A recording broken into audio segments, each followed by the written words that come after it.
Formal sentencing for convicted murderer Shayna Hubers is scheduled for Monday. It had been delayed. Earlier this year in Campbell County, Hubers was found guilty in the 2012 shooting death of her boyfriend, Ryan Poston. A jury recommended 40 years while prosecutors are pushing for life.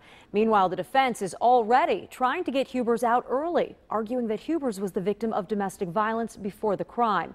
If the attorneys can establish prior abuse, she might only have to serve 20% of her prison sentence. If not, she'll have to serve at least 85%.